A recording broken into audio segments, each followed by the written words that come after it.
Jadi Bi, ada seorang perempuan, Oke. umurnya sekitar 40-an tahun, dan kita sebut aja namanya Bu Ratna. Bu Ratna ini sosok yang religius, dia peduli tentang nilai-nilai agama, dan dia juga backgroundnya tuh jadi businesswoman gitu. Oh, oke.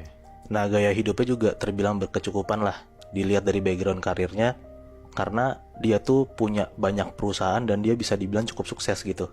Dia juga suka jadi kayak donatur buat orang-orang atau lembaga yang membutuhkan. Oh, berarti orang kelas atas gitu lah ya. Iya, bisa Dan dibilang dia orang alim kelas juga. atas. Iya, bener. Oke, oke. Nah, sampai akhirnya semua berubah waktu Bu Ratna itu masuk ke salah satu, dalam tanda kutip ya, kayak majelis taklim atau kayak pengajian gitulah. Mm-mm.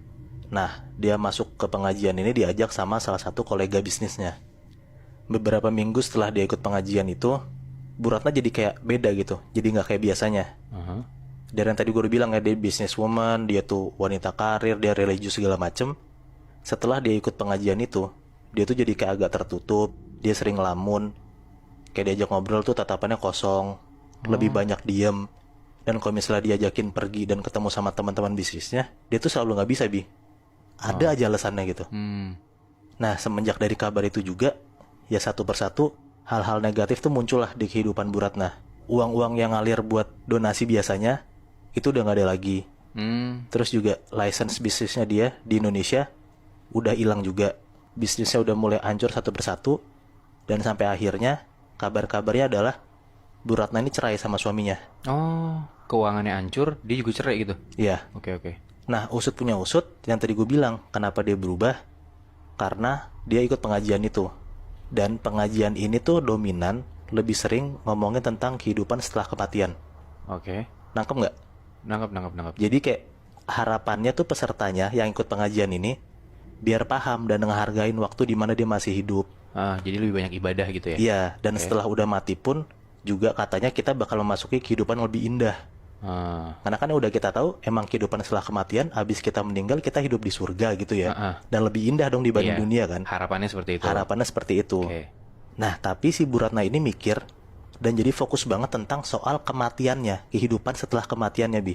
Oke.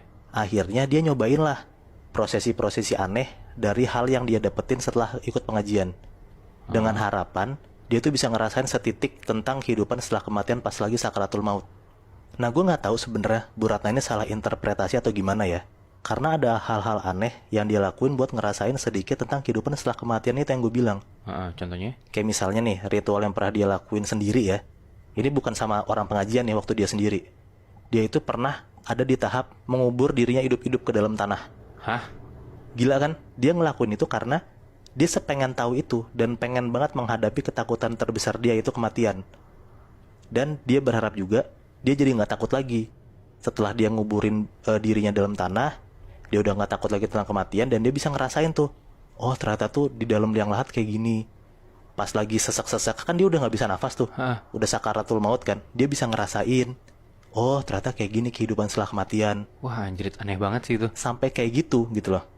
Dan ada satu hal lagi yang mengerikan adalah sampai akhirnya dia mencoba menggorok lehernya sendiri pakai pisau di kamarnya dia. Anjing. Pas dia gorok lehernya itu, dia langsung lemes banget, Bi. Darahnya tuh bener-bener ngucur kemana-mana. Dan dia itu ngerasa seneng. Hah? Karena dia ngerasa lemes, dia kekurangan darah. Dan dia tuh bener-bener kayak jadi halu gitu. Kan orang udah kekurangan darah halu kan, Bi? Dia Iya, udah iya, ngerasain lemas, tuh. lemas gitu kan. Lama-lama dia udah ngerasain tuh kayak kehidupan dia tuh udah berubah. Dia udah kayak masuk ke dalam dunia lain. Sampai pada akhirnya karena keobsesannya dia itu, akhirnya dia mati, kehabisan darah. Oke, tapi jadi walaupun dia ngelakuin ritual sendiri, ilmu ritualnya dari si pengajian itu. Dari dia sendiri.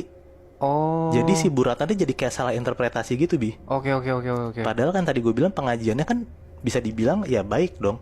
Intinya kan untuk menghargai kehidupan Ha-ha. dan ngasih info kalau misalnya kehidupan setelah kematian tuh tidak semenyeramkan itu. Iya, iya, iya. Malah indah. Tapi si Bu Ratna ini interpretasinya malah kayak ngubur diri sendiri, malah gorok leher sendiri. Bener, buat ngerasain gimana sih caranya, gimana sih rasanya gitu.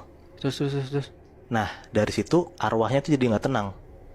Dan sampai pemimpin dari pengajian itu suka digentayangin sama arwahnya Bu Ratna. Di beberapa minggu setelah Bu Ratna bunuh diri, kita sebut aja nama pemimpinnya itu Pak Yatno ya, pemimpin pengajiannya ya. Oke. Di malam itu tuh Pak Yatno mau siap-siap ke pengajian. Sekitar jam 7-an malam lah. Nah dia siap-siap kan mandi segala macem tuh. Nah pas dia mandi di kamar mandi, awalnya nggak ada apa-apa Bi, nggak ada masalah gitu loh. Nah nggak lama setelah dia kayak showeran, mandi, keramasan gitu, dia ngerasa di belakangnya dia tuh kayak ada sosok yang berdiri. Hmm. Kan kalau misalnya kita lagi mandi atau lagi ngapain, kalau misalnya ada orang di belakang kita berasa kan. Hmm. Nah Pak Yatno tuh ngerasa kayak gitu di kamar mandi itu.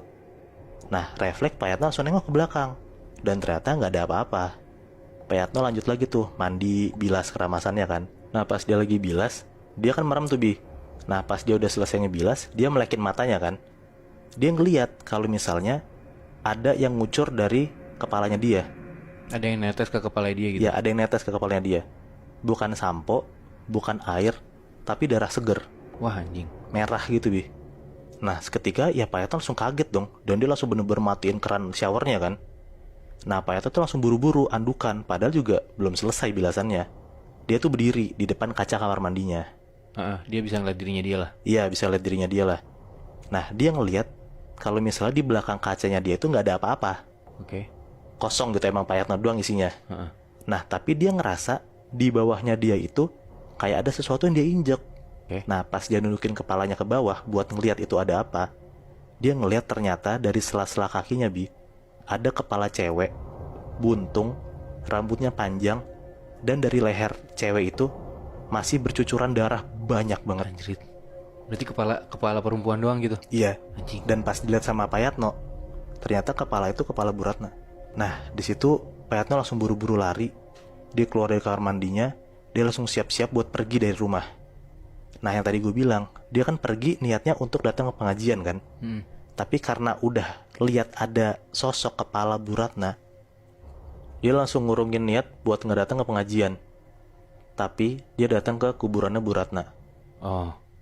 Nah dia udah nyampe ke kuburannya, di keadaan gelap, sunyi, Pak Yatno tuh langsung datengin ke depan nisannya Bu Ratna. Dan dia tuh langsung kayak ngomong-ngomong sendiri gitu. Langsung kayak minta maaf, mohon ampun kalau misalnya Bu Ratna tuh bunuh diri karena ikut pengajian dan segala macem. Ya padahal kan bukan salah Pak Yatno kan. Iya. Emang salah Bu Ratna sendiri kan. Cuman tuh Pak Yatno bener-bener ketakutan, karena Pak Yatno tuh ngerasa dia tuh kayak diteror. Dan dia tahu kan alasan kenapa Bu Ratna bunuh diri kan. Karena setelah ikut pengajiannya, dia jadi kayak ngelakuin hal-hal yang tidak sesuai sama apa yang diajarkan sama Pak Yatno. Salah interpretasi itu kan. Iya. Nah habis dari kuburan itu, habis Pak Yatno udah minta maaf segala macem lah. Nah habis dari kuburan, Pak Yatno langsung balik tuh ke rumah, nggak jadi ke pengajian kan. Nah dari situ udah beberapa hari Pak Yatno kerja, Pak Yatno di rumah berkegiatan kayak biasa. Pak Yatno tuh ngerasa udah nggak ada lagi gangguan dari arwah Bu Ratna. Tapi beberapa hari kemudian Pak Yatno tuh datang lagi buat mimpin pengajiannya lagi kan. Oke. Jadi di malam itu Pak Yatno dan murid pengajiannya kayak biasalah duduk lingkar gitu Bi, kayak ngaji biasa kan, baca Al-Quran ya kan. Nah tiba-tiba pas Pak Yatno tuh lagi mimpin pengajiannya, dia ngeliat di belakang salah satu murid pengajiannya kayak ada sosok yang familiar gitu sama Pak Yatno. Nah dia perhatiin lagi lah lebih jelas, sosok di belakang murid itu siapa lagi duduk gitu kan. Ternyata pas Pak Yatno lihat dengan jelas, sosok yang duduk di belakang muridnya Pak Yatno itu adalah sosok Bu Ratna, ikut duduk juga di dalam pengajian itu, tatapannya kosong, dan lehernya udah tergorok. Wah anjrit. Jadi Bi kayak leher sama kepalanya Bu Ratna ini, Pak Yatno tuh lihat bener-bener kayak hampir putus gitu lebih, kayak bekas gorokan hampir putus. Dan ada darah banyak banget ngucur dari lehernya si arwah Bu Ratna ini. Nah jadinya Pak Yatno tuh mikir kayak teror ini belum selesai. Dan katanya ya, sampai detik ini pun Pak Yatno tuh masih ngerasa kayak Bu Ratna tuh masih menghantui hari-harinya dia gitu loh. Karena mungkin juga arwah Bu Ratna masih nggak tenang, karena mati dengan keadaan kayak gitu. Yang mana tadi gue bilang Bu Ratna mati karena salah interpretasinya dia sendiri. Dan Bu Ratna mati juga karena setelah ikut pengajian yang dipimpin sama Pak Yatno. Anjrit. Sampai sekarang Muy. Sampai sekarang Bi. Terus berarti sekarang Pak Yatno gimana? Maksudnya kayak ya dia dihantuin gitu, nggak ngerasa apa gitu, kayak ya hidupnya terganggu. Mungkin aja Pak Yatno merasa terganggu ya. Cuman ya dia bisa apa lagi gitu, karena dia udah datang ke kuburan untuk minta maaf segala macem tapi tetap diganggu. Iya. Kasian banget sih Muy, karena ya Pak Yatno kan gak tahu apa-apa, dan itu salah interpretasinya dari Bu Ratna sendiri kan. Bener. Tapi kesannya kayak Bu Ratna kena sial tapi dia nyalahin orang lain gitu loh. Bener.